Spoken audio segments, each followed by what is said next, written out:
reason I'm in favor of LEED certification primarily deals with the amount of energy that goes into buildings, both the construction of and the operation of them. For example, better than a third of the energy currently used in the United States goes to conditioning the spaces that we live and work in.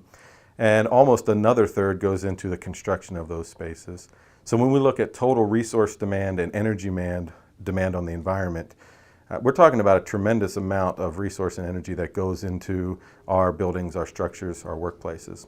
We should be looking at spending the extra money, and it could vary anywhere from about 2% to maybe even 8 to 10% of the total building cost on upgrades that would greatly increase the efficiency.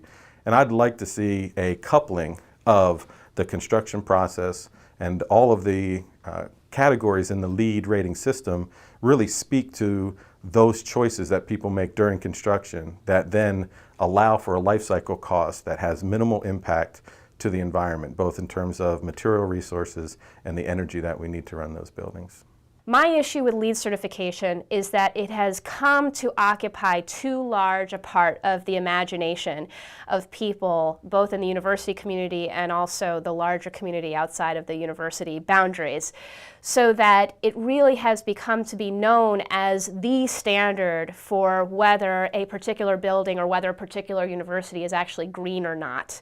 There are any number of awards out there for campuses that have certified a large number of LEED buildings on their campus, but where is the award for universities that have committed to not building new facilities? We have essentially what's become an arms race between the various colleges and universities to keep adding on more and more and more buildings. And you know, the fact that a certain building is LEED certified does to some extent mitigate its environmental impact. But of course, the most green building is the building that is never built. And ultimately, in order for us to begin to have a very concrete and measurable impact on things like climate change through reduction of greenhouse gas emissions, we are going to have to start scaling back.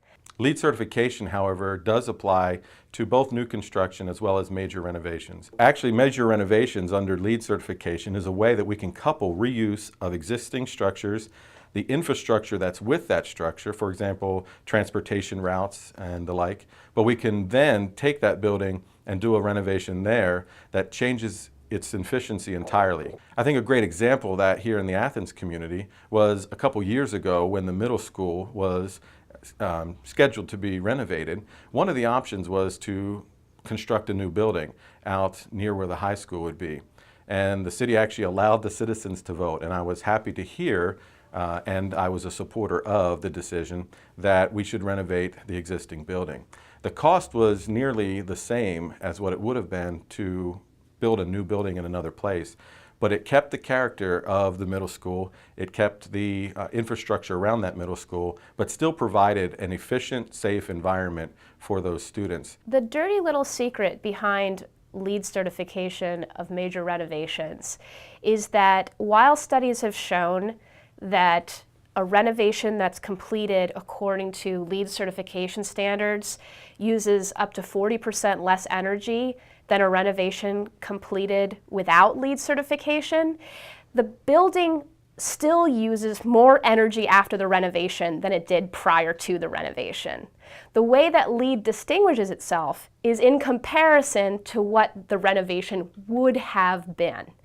So essentially, even though we might participate in LEED certification in our major renovations, for example, on the Ohio University campus, we have to recognize the fact that every time we renovate, we create a structure that uses more energy than the one that came before it.